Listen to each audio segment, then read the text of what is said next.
Standard 10 science subject चा आपण first topic आज स्टार्ट करणार आहोत, ग्रॅव्हिटेशन.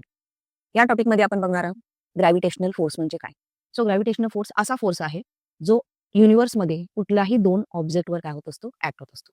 युनिव्हर्समध्ये कुठलेही दोन ऑब्जेक्ट असतील तर ते ऑब्जेक्ट काय करतात, एकमेकाला एका स्पेसिफाईड डेफिनाइट फोर्सने काय करत असतात, अट्रॅक्ट करत असतात. त्या फोर्सला आपण काय म्हणतो, gravitational force. So what is the gravitational force? Gravitational force it is a specific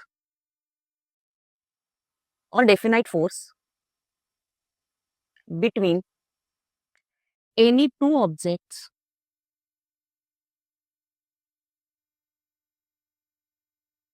from the universe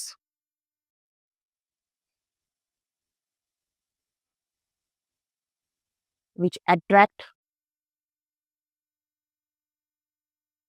themselves. Gravitational force असा फोर्स आहे जो युनिव्हर्समध्ये प्रत्येक कुठल्याही दोन काय असणार आहे, वस्तूवर असणार आहे, जे काय करतात, एकमेकाला स्वतःकडे अट्रॅक्ट करत असतात. त्या फोर्सला आपण काय म्हणतो, ग्रॅव्हिटेशनल फोर्स. बेस्ट एक्झाम्पल आपली अर्थ. अर्थ आपल्याला स्वतःकडे एका डेफिनेट फोर्सने खेचते, त्याला आपण काय म्हणणार आहे, ग्रॅव्हिटी. त्याला आपण काय म्हणतो, ग्रॅव्हिटी. आणि त्या फोर्सला काय म्हणणार आहे, ग्रॅव्हिटेशनल फोर्स. आणि ह्याचा जो शोध आहे तो लावलेला आहे सायंटिस्टनी, न्यूटन सायंटिस्टने लावलेला आहे. नेक्स्ट कन्सेप्ट आपण बघणार आहे centripetal force. So what you mean by centripetal force? एखादा ऑब्जेक्ट जर सर्क्युलर मोशन करत असेल, एखादा ऑब्जेक्ट काय करत असेल, समजा सर्क्युलर मोशन करत असेल, सर्क्युलर पाथ फॉलो करत असेल, तर त्या ऑब्जेक्टवर एक फोर्स ऍक्ट होतो आणि तो फोर्स डायरेक्टेड असतो टुवर्ड द सेंटर. एखादी वस्तू समजा वर्तुळाकार जागेमध्ये फिरत असेल तर त्या वस्तूवर एक फोर्स लागतो आणि तो फोर्स कुठं असतो, डायरेक्टेड टुवर्ड द सेंटर. त्या फोर्सला काय म्हणतो आपण, सेंट्रिपिटल फोर्स. सेंट्री म्हणजे सेंट्रल, पिटल म्हणजे seek. So the force act on object which is moving along a circular path. असा फोर्स जो कोणावर ऍक्ट होणार आहे, एका ऑब्जेक्टवर जो कसा पाथ करत असेल, सर्क्युलर पाथमध्ये मोशन करत असेल and it is directed toward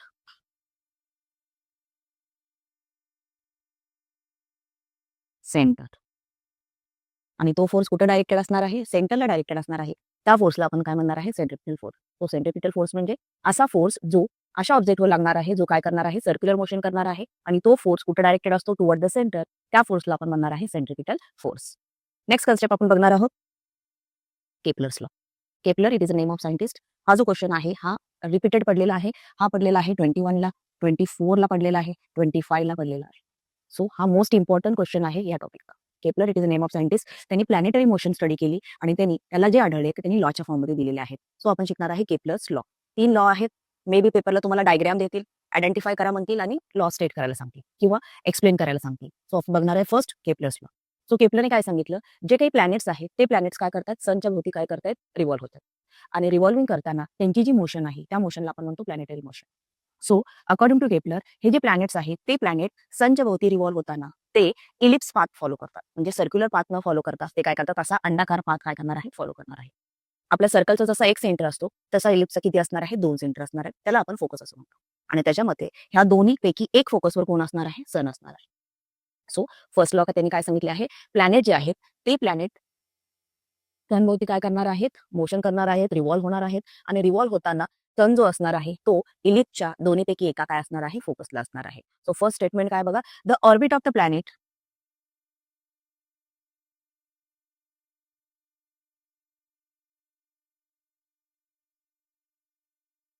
is ellipse with sun is at one of the planet जे आहेत ते प्लॅनेट सनभोवती फिरतायत आणि फिरताना त्यांची जी ऑर्बिट असणार आहे ते इलिप्स शेपची असणार आहे, अशी ओवेल शेपची असणार आहे, सर्क्युलर पाथची नाहीये.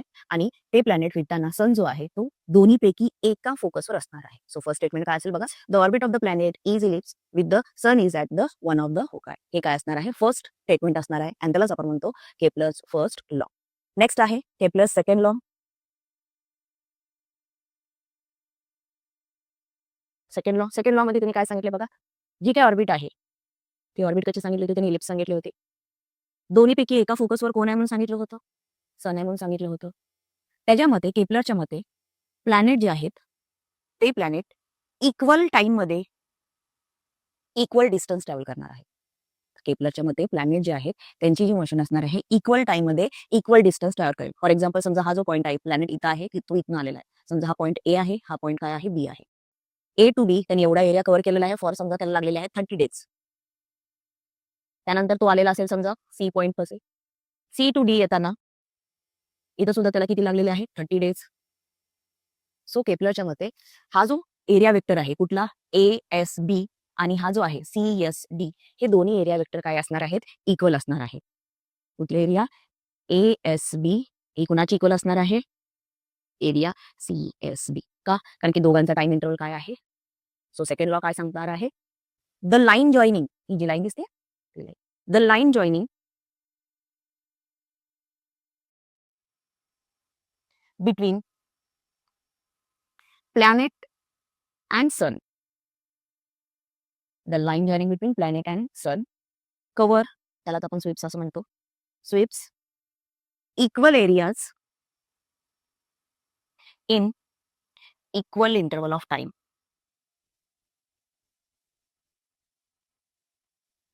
कधी कधी फक्त ही डायग्राम देतील तुम्हाला आयडेंटिफाय करायला सांगतील. आयडेंटिफाय करताना म्हणजे it is the Kepler second law आणि स्टेटमेंट लिहायचं आहे. काय स्टेटमेंट असेल the line joining between sun and planet sweeps equal areas in equal interval of time. अशी डायग्राम करायची आणि खाली असं area S B is equal to area C S B हे असं तुम्हाला काय करायला लागेल एक्सप्लेनेशन करायला लागेल. So this is Kepler's second law and then last Kepler's third law. Kepler's third law काय सांगतो केपलर्स थर्ड लॉ बघा. ज्यावेळेस प्लॅनेट मोशन करत असतात सन कुठं असणार आहे वन ऑफ द फोकायला असणार आहे. त्यावेळेस त्या प्लॅनेटला वन रिव्होल्यूशन करण्यासाठी किती टाइम लागलेला आहे. प्लॅनेटला सनभोवती एक चक्कर मारण्यासाठी किती टाइम लागलेला आहे. तो टाइम कशाचा असेल कशावर डिपेंड असेल तर त्यांच्यामधल्या डिस्टन्सवर डिपेंड असेल. ह्या दोघांमधलं जे डिस्टन्स असेल त्याच्यावर डिपेंड असणार आहे. आणि त्याच्यावर त्यांनी इक्वेशन केलेलं आहे काय म्हणलेलं बघा the square of period of revolution. The square of period of revolution period म्हणजे टी घेतलेले आपण. The square of period of revolution is directly proportional to the cube of mean distance of planet from the sun. काय असणार आहे second law बघा the square of period of revolution प्लॅनेटला चक्कर मारण्यासाठी किती टाइम लागलेला आहे त्याचा स्क्वेअर करायचा आहे. The square of period of revolution around the sun is directly proportional to the cube of mean distance of planet from sun. आणि हे करून तुम्हाला इक्वेशन लिहायचं आहे T square is directly proportional to R cube. Proportionality sign घालण्यासाठी आपण काय करणार आहे कॉन्स्टंट घेणार आहे आणि तो असेल K and that K is nothing but our Kepler constant. Kepler's constant this is our third law of Kepler. 100% तुम्हाला काय येणार आहे पेपरला केपलर्स लॉ पडेल. त्यावेळेस हे नेक्स्ट कन्सेप्ट आहे Newton's universal law of gravitation. 24 ला क्वेश्चन पडला होता. 24 ला ही डायग्राम दिली आणि त्याच्या रिलेटेड क्वेश्चन विचारले होते. डायग्राम आयडेंटिफाय करायची होती काय असेल ना Newton's universal law of gravitation. काय सांगतो हा युनिव्हर्स मध्ये कुठलेही दोन ऑब्जेक्ट असतात किंवा एव्हरी ऑब्जेक्ट म्हणूया. Every object from the universe attract other object with a definite force. Universe मध्ये प्रत्येक वस्तू दुसऱ्या वस्तूला एका डेफिनाइट फोर्सनी अट्रॅक्ट करते आणि तो फोर्स कुठला असणार आहे gravitational force. Okay so every object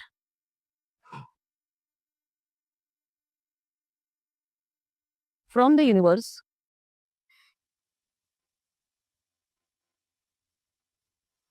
attract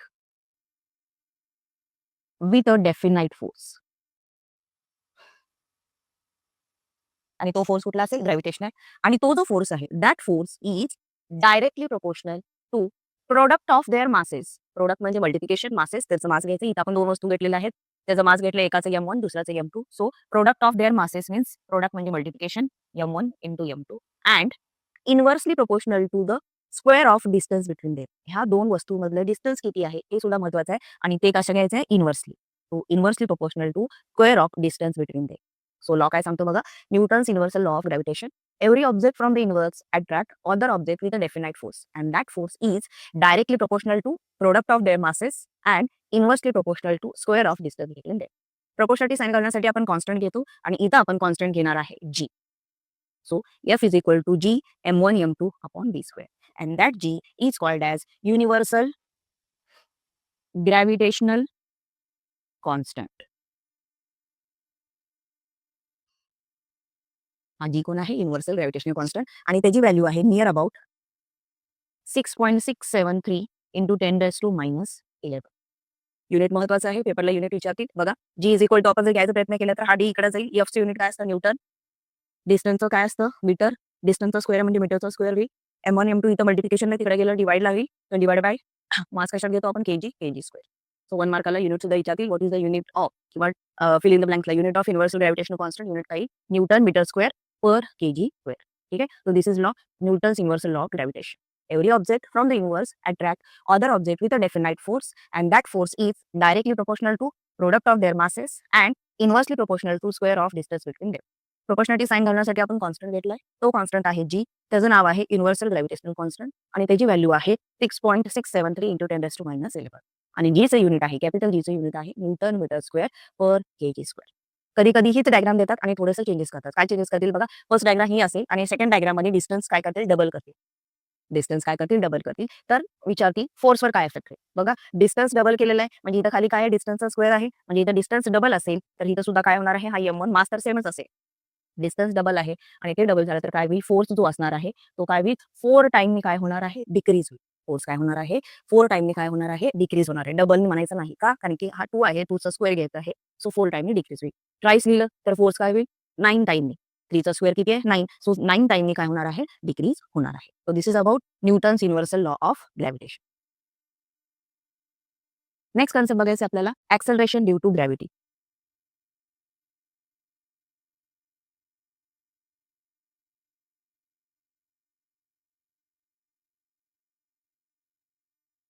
हे दाखवतो आपण स्मॉल जी.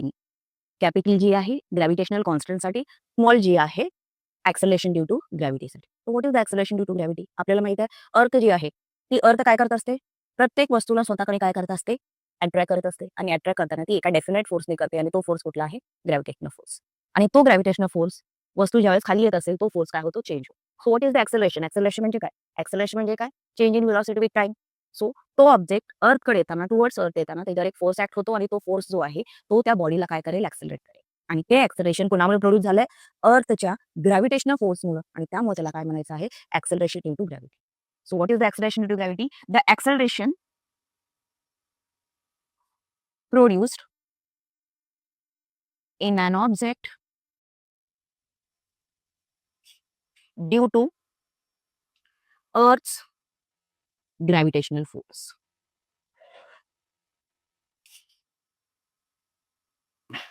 काय definition. The acceleration produced in an object due to Earth gravitational force is called as acceleration due to gravity. आणि हे डिनोट करतो आपण स्मॉल जी ने.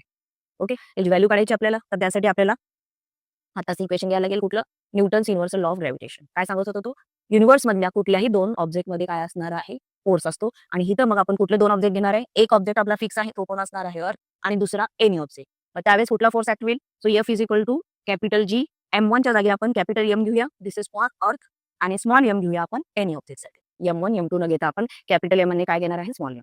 का बरं कॅपिटल एम फॉर कोणासाठी असेल mass of earth which is fix आणि सेकंड स्मॉल एम जो आहे तो काय असणार आहे ऑब्जेक्ट साठी असणार आहे जो कुठलाही असेल एनी ऑब्जेक्ट असेल. आणि काय होतं divide by distance between them. हे डिस्टन्स घेणार इन द फॉर्म ऑफ आपण रेडियस सो घेणार आहे आर. आपल्याला अजून एक इक्वेशन माहिती आहे force F is equal to mass into acceleration. But here acceleration is due to gravity. Acceleration कुणामुळे आहे ग्रॅव्हिटीमुळे आहे त्यामुळे हा एच्या जागी मी काय लिहिणार आहे जी. सो व्हॉट इज द जी ऍक्सेलरेशनच आहे पण ते कुणामुळे असणार आहे ग्रॅव्हिटीमुळे. दोन्ही फोर्स सेम आहेत दोन्हीला इक्वेट करूया. So M G is equal to capital G capital M small M R square. Small M get cancel. So G ची व्हॅल्यू काय मिळाली बघा final G is equal to capital G capital M R square. And this is our final equation for gravity. काय असणार आहे बघा acceleration due to gravity कशावर depend असेल universal constant mass of planet इथं आपण अर्थ घेतले mass of earth and R distance between they. जर जसं दोघांचं डिस्टन्स कमी होणार आहे फोर्स काय होणार आहे वाढणार आहे. जर जसं दोघांमध्ये डिस्टन्स वाढेल तस तसं फोर्स काय होणार आहे कमी होणार आहे. So this is about acceleration due to gravity. Next variation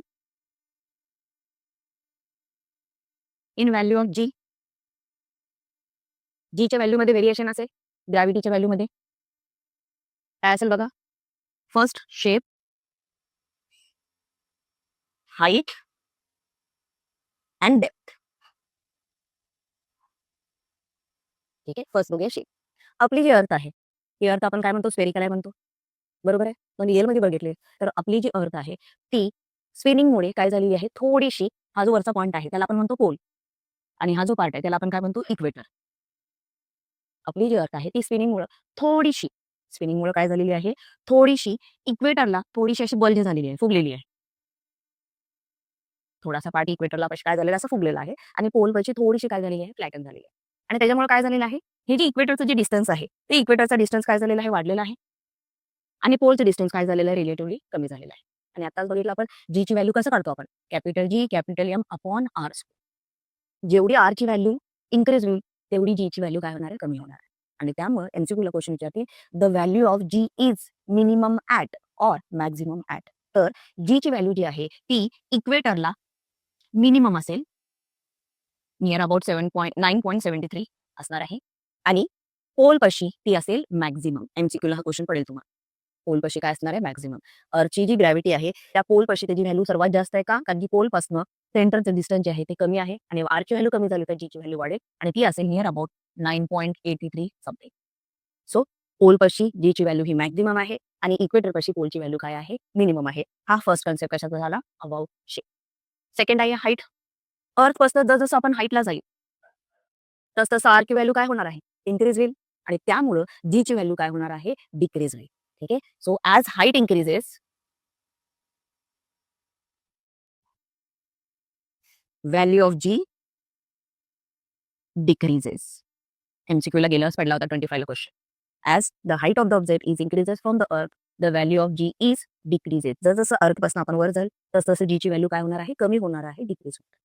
last concept आहे डेप्थ. डेप्थ म्हणजे जसं आपण अर्थच्या आत जाईल, जसं अर्थच्या आत जाईल तसं बघा, डिस्टन्स जरी कमी झाला असेल, रेडियस कमी झाली, रेडियस कमी झाल्यामुळे डीची व्हॅल्यू इन्क्रीज व्हायला पाहिजे, पण तसं न होता जर डिस्टन्स कमी झालं तरी मास सुद्धा कॉन्ट्रिब्युशन कमी होणार आहे ना. हा एवढा अर्थचा मास कॉन्ट्रिब्यूट करणार नाहीये आणि त्यामुळं जसं आपण अर्थच्या आत जाईल, डेप्थ मला जाईल, तसं जी ची व्हॅल्यू जी आहे ती डिक्रीज होईल.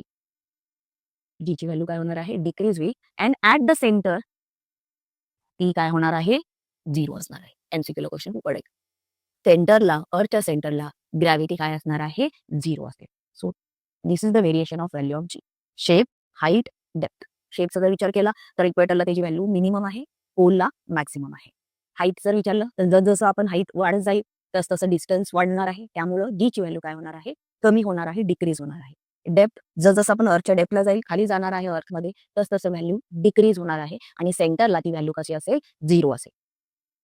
नेक्स्ट कन्सेप्ट आहे मास अँड वेट. कंपल्सरी तुम्हाला क्वेश्चन पडेल, differentiate between mass and weight.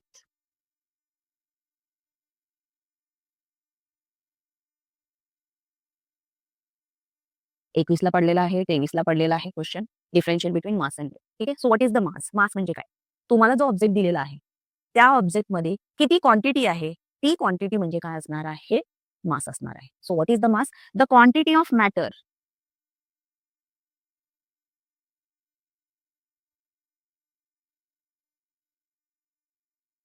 Present in an object. मासचा अर्थ काय, the quantity of matter present in an object. For example एक प्लेट आहे, प्लेटमध्ये समजा एक मोठी आपण साखर घेतली, तर ती मोठी साखर किती असेल, 50 ग्रॅम, 60 ग्रॅम, तो म्हणजे काय असणार आहे, mass. The quantity of matter present in an object is called as mass. आणि मास युनिट आहे त्याचं, SI unit of mass is kilogram.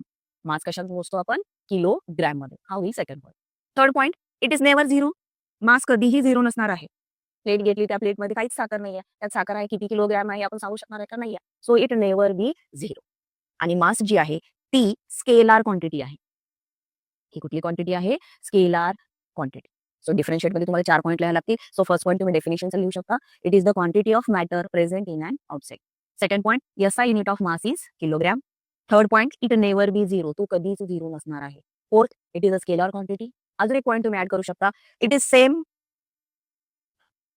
All over. तुम्ही कुठेही ना त्याला, त्याचा वेट कसा असणार आहे, सेमच असणार आहे. त्याचा मास काय असणार आहे, सेमच. म्हणजे अर्थवर त्याचा मास इक्वेटरला सुद्धा तेवढंच येईल, पोलला सुद्धा काय होणार आहे, सेमच येणार आहे. It not changes, it not changes place to place. हे प्लेस टू प्लेस चेंज होणार नाही. वेट, वेट काय असेल बघा, हे जे मास आहे, क्वांटिटी ऑफ मॅटर जे आहे, त्याला अर्थ किती फोर्सनी एक्झर्ट करणार आहे, स्वतःकडे किती फोर्सनी ओढणार आहे, त्याला आपण काय म्हणायचं आहे, weight. So what is the weight? Weight, the force with which earth attract the object. Weight म्हणजे काय? हे जे मास आपण घेतलं होतं, त्या मासला अर्थ किती फोर्सनी स्वतःकडे अट्रॅक्ट करते, त्याला आपण काय म्हणायचं? वेट. म्हणजे एक्झाम्पल आता आपण काय घेतली ती प्लेट, त्याच्यामध्ये एक मोठी साखर, ती प्लेट जर सोडली तर अर्थ त्याला अट्रॅक्ट करणार आहे. तो अर्थने जो फोर्स लावलेला आहे, त्या फोर्सला काय म्हणायचं आहे? वेट. आणि हे जे वेट आहे, हे वेट, ह्याचं जे एसआय युनिट आहे, ह्याचं एसआय युनिट आहे न्यूटन. ह्याचं एसआय युनिट काय असणार आहे? न्यूटन. कसं फोर्स कसं काढतो आपण? मास इंटू एक्सेलरेशन, आणि ते एक्सेलरेशन कुणाचं असेल? जीचं असणार आहे, ग्रॅव्हिटीचं असणार आहे. Third point, it never be zero. वेटचं काय असणार आहे? पण वेट हे जे असणार आहे ते झिरो असू शकतं. It can be zero. कधी झिरो असेल ते? At the centre of earth. अर्थच्या सेंटरला जर ती प्लेट नेली तर तिथं वेट काय असू शकतं? झिरो. कारण की सेंटरला ग्रॅव्हिटी किती असणार आहे? झिरो असणार आहे. मास जी होती ती स्केलर क्वांटिटी होती. वेट जी असणार आहे ती कुठली क्वांटिटी असणार आहे? वेक्टर क्वांटिटी असेल. का? कारण की ही डायरेक्शनवर डिपेंड आहे. मास इक्वेटरवर बी सेम होतं, पोलवर सुद्धा सेम होतं. पण वेट जे आहे ते इक्वेटरवर वेगळं असेल आणि पोलवर वेगळं असेल. इथं आपण लिहिलं it is same, it not change with place to place. इथं काय लिहायला लागेल आपल्याला? इट कॅन चेंज किंवा it changes from place to place. Place to place. 2 मार्काला कंपल्सरी डिफरन्शिएट पडेल. Differentiate between mass and weight. So mass काय? Mass the force, sorry, the mass काय असणार? The quantity of matter present in object, त्याला आपण म्हणतो mass. Weight, the force with which earth attract the object. Second point, मासचं SI unit आहे kg, वेटचं असणार आहे न्यूटन. ही स्केलर क्वांटिटी आहे, ही कुठली क्वांटिटी असेल? Vector quantity. ही जी आहे ही चेंज होत नाही प्लेस टू प्लेस. वेट काय होणार आहे? Place to place change. एक गिव्ह रिझन पडेल तुम्हाला. काय गिव्ह रिझन असेल बघा? Mass never changes with place to place, but weight can change with place to place. So ह्याच्यामध्ये आन्सर लिहिताना तुम्हाला दोन्ही डेफिनेशन लिहायला लागेल पहिला, आणि त्यानंतर सांगायला लागेल वेट जे आहे ते कशावर डिपेंड असेल? द फोर्स विथ विच अर्थ. अर्थच्या जागी तिथं काही प्लॅनेट. कारण प्लॅनेट काय असणार आहे? अर्थ आहे. अर्थ किती फोर्सनी त्याला ओढणार आहे? 9.8. मूनवर गेलं तर मूनची ग्रॅव्हिटी वेगळी आहे. मार्सवर गेलं मार्सची ग्रॅव्हिटी वेगळी आहे. So the weight is changes from place to place because the gravity is changes from planet to planet. अर्थवर आपली ग्रॅव्हिटी किती आहे? 9.8. तर मूनवर आहे नियरली अबाउट आपल्यापेक्षा 6 पटीने काय असेल ती स्मॉलर आहे. 1/6 आहे आपल्यापेक्षा मूनवर. त्यामुळं मूनवर जो असणार आहे तो ग्रॅव्हिटेशनल फोर्स कमी आहे in compare to earth. Next concept बघणार आहे आपण फ्री फॉल. फ्री फॉल काय नावातच आहे बघा, फ्रीली फॉलिंग. ऑब्जेक्ट फक्त आणि फक्त ग्रॅव्हिटीच्या अंडर जर पडत असेल खाली तर त्याला आपण म्हणायचं आहे free fall. So free fall, object falling only under influence of gravity, त्याला आपण काय म्हणायचं आहे? Free fall. ऑब्जेक्ट जर फक्त आणि फक्त ग्रॅव्हिटीच्या अंडर खाली पडत असेल तर त्याला आपण म्हणतो फ्री फॉल. आणि जो रिअल फ्री फॉल आहे तो रिअल फ्री फॉल आपण कन्सिडर करतो इन व्हॅक्यूम. कारण की आपण जर आता स्टडी करायचं म्हणलं अर्थवर, तर अर्थवर ऍटमॉस्फिअर आहे, एअरचा फोर्स असणार आहे, बायन फोर्स, आणि त्यामुळे तिथं रिअल फ्री फॉल कन्सिडर होत नाही. त्यामुळे रिअल फ्री फॉल साठी आपण काय कन्सिडर करतो? व्हॅक्यूम. व्हॅक्यूम मध्ये जो असणार आहे तो असेल रिअल फ्री फॉल. आणि लास्ट पॉइंट आहे ह्या टॉपिकचा, that is nothing but escape velocity.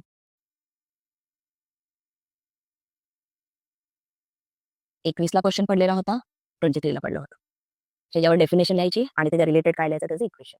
नावातच आहे बघा एस्केप. एस्केपचा अर्थ अर्थच्या ग्रॅव्हिटीपासून एखाद्या ऑब्जेक्टला काय व्हायचं आहे? एस्केप व्हायचे, लांब जायचं.